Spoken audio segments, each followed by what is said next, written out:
আসসালামু আলাইকুম। আমরা এখন একটা মিজেলসের আইসোলেশন সেন্টারে আছি, যেখানে হামের সব শিশুদের রাখা হয়েছে। সাধারণত জন্মের পর থেকেই 5 বছরের নিচে এই শিশুদের ক্ষেত্রে হামের প্রকোপ সবচেয়ে বেশি দেখা যায়। এখানে দেখুন, এইখানে আমাদের এই শিশুটির যেসব লক্ষণগুলো ছিল সেগুলো হলো জ্বর, নাক দিয়ে পানি পড়া, ঠান্ডা, কাশি এবং সারা শরীরে র্যাশটা দেখুন একটু। সারা শরীরে ছোট ছোট গুটি গুটি লাল লাল অনেক র্যাশ দেখা যাচ্ছে। এসব লক্ষণ দেখা গেলে যত দ্রুত সম্ভব বাচ্চাকে নিকটস্থ হাসপাতালে ভর্তি করতে হবে। এছাড়া বাচ্চাকে সবসময় আলাদা অবস্থানে রাখতে হবে সবার থেকে।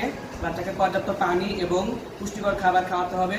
চিকিৎসকের পরামর্শ মতো বয়স অনুযায়ী বাচ্চার জ্বরের ঔষধ এবং ভিটামিন এ এর 2টা ডোজ অবশ্যই খাওয়াতে হবে। আর হাম প্রতিরোধী অবশ্যই বাচ্চাকে জন্মের পর পরে 9 মাস এবং 15 মাস বয়সে 2টি হামের টিকা নিতে হবে। আর গত 5 এপ্রিল থেকে দেশের 18টি জেলার 30টি উপজেলায় এবং আগামী 3 মে থেকে সারা দেশে হামের টিকা অ্যাভেলেবল পাওয়া যাবে।